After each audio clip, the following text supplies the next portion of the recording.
Nós estamos fazendo uma fábrica de vacinas no Butantan com dinheiro privado. Não tem dinheiro público, nem dinheiro federal, nem dinheiro estadual. Tem só a propriedade física, o terreno que pertence ao Butantan.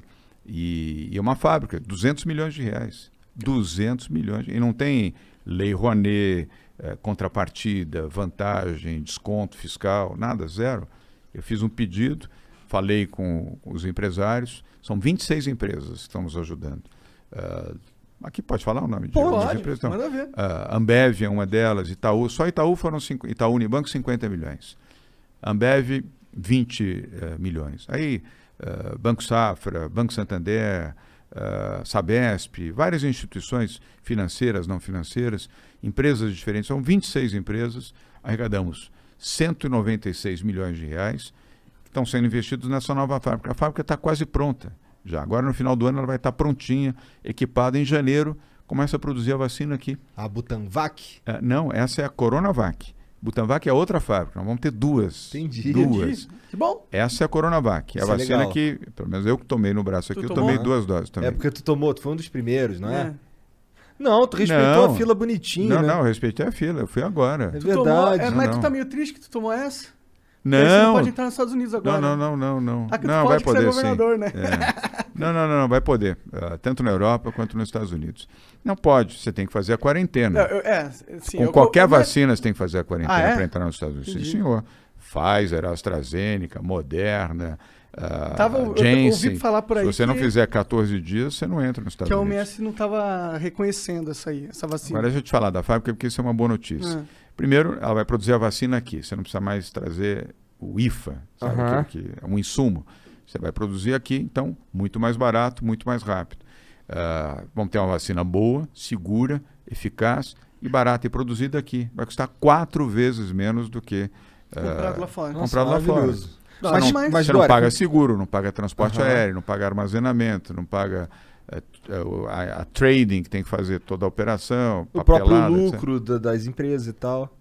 E também a margem de lucro, porque quando nós fizemos um acordo com o laboratório Sinovac, que é um laboratório privado chinês, nós compramos também os direitos de produzir a vacina aqui. Legal. E, obviamente, vender no continente, aqui na América Latina.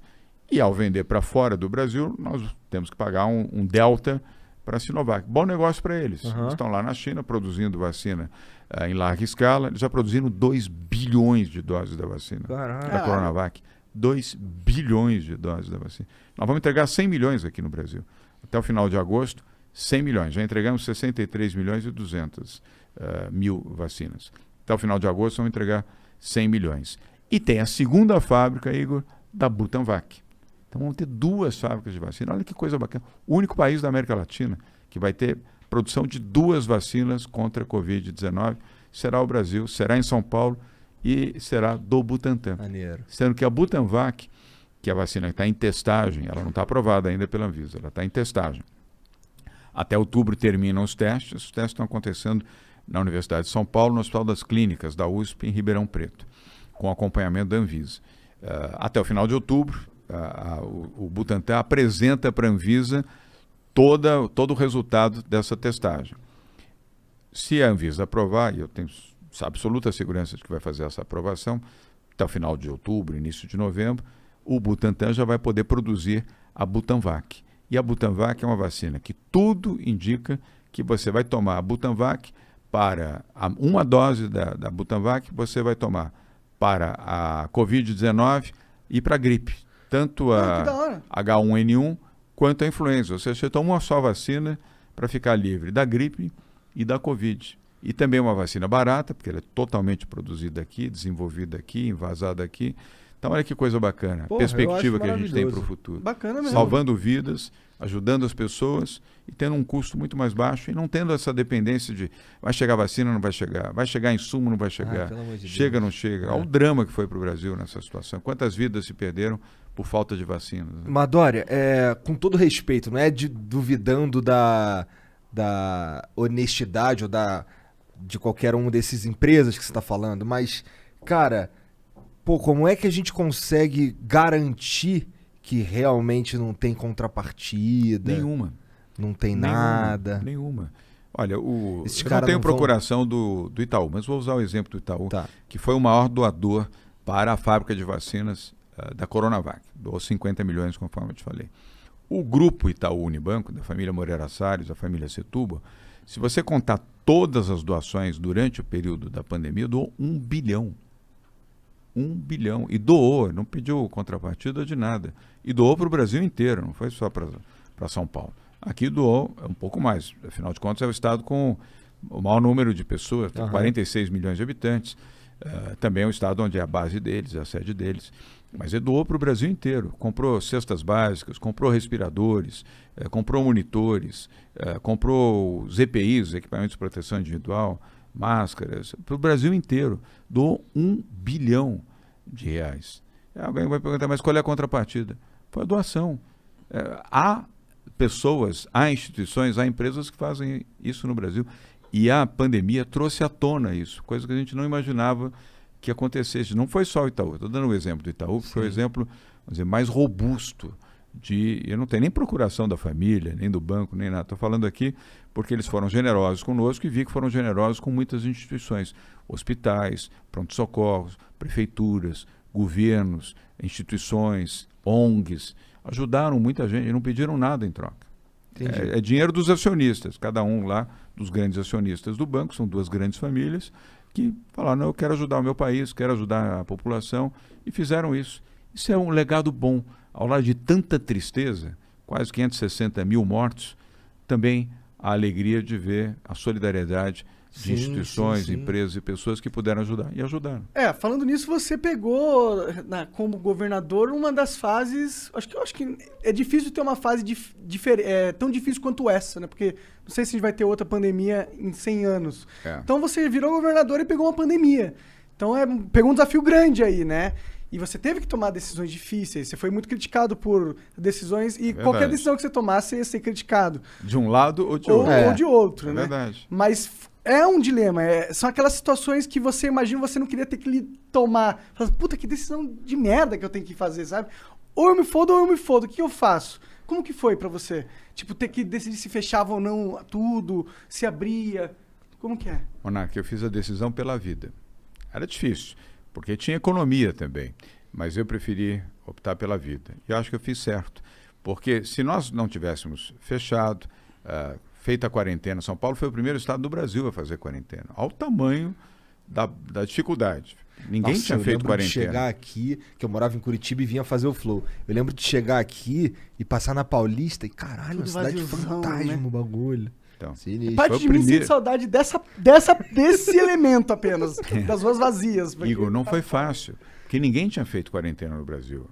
O primeiro estado que fez foi São Paulo. O primeiro estado que tornou obrigatório o uso de máscara, estou com a minha aqui no bolso, foi São Paulo. Até hoje é isso daí foi logo depois que o Supremo... Foi em março. Disse que os governadores poderiam tomar suas próprias medidas e tal. Quanto Foi. tempo levou? E nós provocamos, os governadores que provocaram, porque o maluco do Bolsonaro, primeiro já assumiu o seu negacionismo desde o início. E os governadores é que seguraram a bucha, vamos dizer assim, para poder fazer as quarentenas. Por isso é que nós todos fomos emparedados pela dialética aí bolsonarista, que a gente estava criando desemprego, criando a pobreza, criando a miséria, quando nós estávamos fazendo a defesa da vida. Se nós não tivéssemos feito isso, nós provavelmente hoje no Brasil estaríamos chorando, não eram os 560 mil brasileiros mortos, estávamos chorando 2 milhões e meio de brasileiros mortos em todo o Brasil. Então eu fiz a opção pela vida. E obviamente que eu sei o desgaste. Um monte de hospital, de campanha, rolou tudo isso. Muitos. E mesmo assim... Muitos. Tanto a prefeitura, e o Bruno ainda em vida fez isso, nós fizemos também.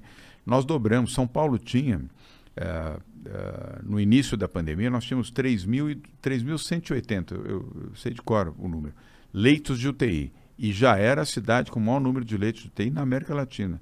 Hoje nós temos 7.500 leitos de UTI. Nós mais do que dobramos. Nós temos mais UTIs, leitos de unidade de terapia intensiva em São Paulo do que a Espanha.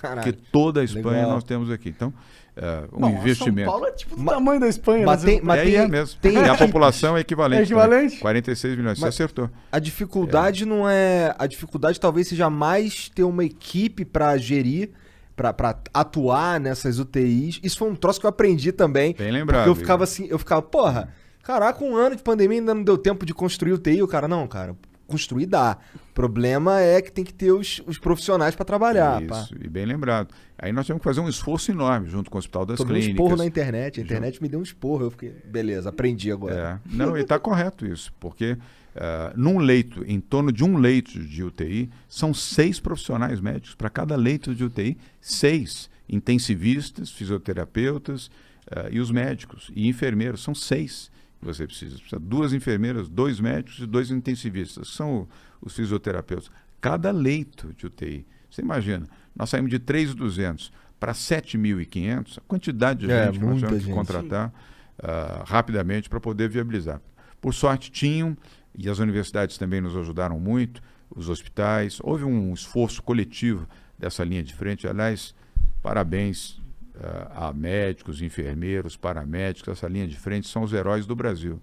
Igor e Monarca, nós temos que cumprimentar essa gente, porque esses entregaram a vida para proteger vidas. E muitos se foram. Muitos se foram, perderam a vida. Mas você não acha que teve algumas situações onde parecia que o governo não sabia o que estava fazendo, no sentido de, tipo, fecha. Aí depois, opa, abre. Aí depois, não. Vamos fazer o seguinte, vamos deixar só o transporte público, não pode sair com o carro na rua. Aí pega e lota o transporte público de gente aglomerando, tá ligado? Muitas decisões que você fala assim, eu acho que eles estão tendo dificuldades em acertar ali qual que é o caminho, tá ligado?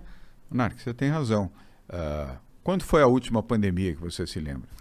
Da gripe espanhola, em que 1908. Ano foi? Estudou, mané! Caralho! Tem os meus dados. Ninguém viveu essa experiência. Ninguém, nem no Brasil, nem no mundo. Ninguém viveu essa experiência. Esse mesmo problema que nós tivemos aqui, Monarca, a Inglaterra teve, os Estados Unidos teve, a França teve, a Espanha teve, a Itália teve. Você lembra o que aconteceu na Itália? O abre e fecha, também aconteceu lá. Aconteceu na Espanha, aconteceu em Portugal, aconteceu na Inglaterra, na Alemanha, no mundo inteiro. Ninguém tinha experiência e ninguém conhecia esse vírus também. Quem poderia imaginar que ia ter segunda onda da Covid? É um desafio que no início da Covid, ninguém imaginava. Ninguém conhecia o vírus, nada, nem detalhes. E nem tampouco de vacina, não tinha remédio, não tinha nada. Então, você tinha que tomar como uma referência a ciência. E isso nós acertamos. Porque ao invés de ficar chutando, ou colocando ideologia, ou o que eu penso, ou deixo de pensar, eu fiz já no primeiro dia, o primeiro caso de Covid no Brasil foi em São Paulo. Foi um empresário que foi para Milão, chegou logo depois do carnaval, ou durante o carnaval, e no dia 28 de fevereiro foi testado positivo no Hospital Albert Einstein. Eu recebi essa informação às 10h30 da manhã. A primeira pessoa testada positiva. Já tinha Covid na Europa, tinha Covid na China e estava começando a Covid nos Estados Unidos. 28 de fevereiro, quarta-feira de cinzas. Naquele mesmo dia à tarde, nós já tínhamos montado o centro de contingência do Covid-19, com 10 médicos. Hoje tem 21, funciona até hoje. E o Davi Wipp foi o primeiro presidente a quem eu recorri, porque médico infectologista é meu amigo. Eu liguei para o Davi, vamos fazer bravo, competente. Eu liguei, Davi, vamos fazer um comitê, eu preciso de orientação para lidar com isso, porque se teve o primeiro, estou vendo o que aconteceu na Espanha, na Itália, Portugal, vai expandir isso aqui. E ele falou, vai expandir. E aí montamos o centro de contingência. E desde o início, Monarca, nós seguimos a orientação desses médicos, desses especialistas. Graças a Deus. Porque ao invés de eu ficar preocupado com populismo, popularidade, etc., eu fiquei preocupado com as vidas. Porque eu segui a orientação dos médicos. Os médicos, quem é médico, ou a maioria expressiva dos médicos, é porque gosta do ser humano. Ele está ali porque ele gosta do ser humano. Ele não está ali para fazer dinheiro, para ficar milionário ou para fazer carreira política. Ele está porque ele gosta. Ele abraçou a profissão de médico porque ele gosta de gente. 99% dos médicos gostam. Sim. É que o que eu senti, isso é uma crítica que, vale para São Paulo, mas vale para o Brasil inteiro, né? O mundo todo e tal. É verdade. Eu sentia que, às vezes, os governos eles sentiam a necessidade de demonstrar que estavam cuidando do assunto, fazendo algo, tá ligado? Mas eles não sabiam como cuidar, tá ligado? E parece que às vezes queria tapar o sol com a peneira, tipo, não saia de casa, mas tem um cara que precisa sair de casa. Aí você faz uma lei que dificulta ele sair de casa, porque você fala, não pode sair de casa, só que ele precisa trabalhar para comer. Aí você tem o Estado brigando com a realidade, de certa forma, sabe? Foi o que eu senti. Tipo, eu sei que tinha que fechar, tem que ter o lockdown quando o negócio tá indo muito forte, as UTIs estão lotando e tal, mas às vezes não tem como lutar contra a própria realidade que se põe aí à frente de você. Foi o maior desastre da humanidade. Depois da Segunda Guerra Mundial e do Holocausto, foi o maior desastre da humanidade. 216 países do mundo viveram isso. Não foi só o Brasil. 216 países do mundo viveram isso. Economias dilaceradas. Nós perdemos mais de 2,5 milhões de pessoas que perderam a vida. Só há uma situação mais trágica do que essa, o Holocausto, na Segunda Guerra Mundial, o assassinato de 6 milhões de judeus. E lá atrás, a gripe espanhola, 1919, 1920, aqui e na Europa também. Então, tudo isso devastou vidas, devastou famílias, devastou empregos. O Brasil dobrou o número de desempregados, dobrou o número de pessoas em situação de miséria, de pobreza, extrema pobreza, um desastre completo, crianças que não foram à escola, enfim. Mas tudo isso foi fruto da pandemia, né? Fruto da Covid, não foi de uma decisão do governador ou do prefeito, foi uma circunstância triste, dura, difícil, e graças a Deus, deixa eu bater aqui, estamos superando, porque queda no número de infecções, queda de casos, portanto, queda de internações, queda de leitos de UTI, e estamos flexibilizando, agora começando a voltar gradualmente, de forma segura, Igor, à normalidade. As UTIs aqui em São Paulo estão num nível seguro? Menos de 50%. Tá. Tanto na capital, litoral e interior. Agora, imagina a situação se nós não tivéssemos feito, Monarca, as quarentenas com as UTIs 98, 99, 100%, vários hospitais já estavam lotados. Uma pessoa que vai para um hospital precisando de UTI, ele precisa de UTI. Sem UTI, ele morre. Não, com certeza. Eu acho que quando a gente assim como o oxigênio. Você viu o que aconteceu lá em Manaus. Não tinha oxigênio.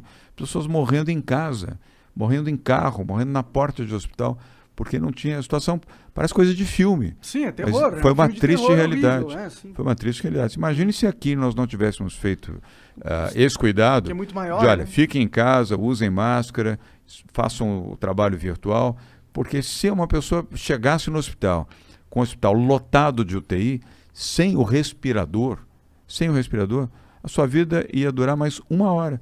Na segunda hora você estaria morto. Foram sem muitas contar vidas os caras salvas. que já iriam para UTI e nem era de corona. Eu acho que quando chega fora os outros com morbidade, as outras pessoas doentes, que tinham que ter o atendimento também. Você não pode impedir alguém que está, enfim, com um infarto, dizer, não, aqui você não pode, só vai ficar quem tem Covid. Você tinha que, na UTI, você tinha que fazer esse atendimento. Nós não tivemos. E como o Monarca falou, a situação entre a morte e a morte, ou entre o mínimo da possibilidade de viver e a morte. É o que você falou. 2019 foi um ano maravilhoso, não teve Covid, tivemos tudo de bom aqui em São Paulo, crescimento econômico, geração de emprego, geração de oportunidade, tudo, pá! Veio a pandemia em março, mudou a história de São Paulo, mudou a história do Brasil, mudou a história do mundo.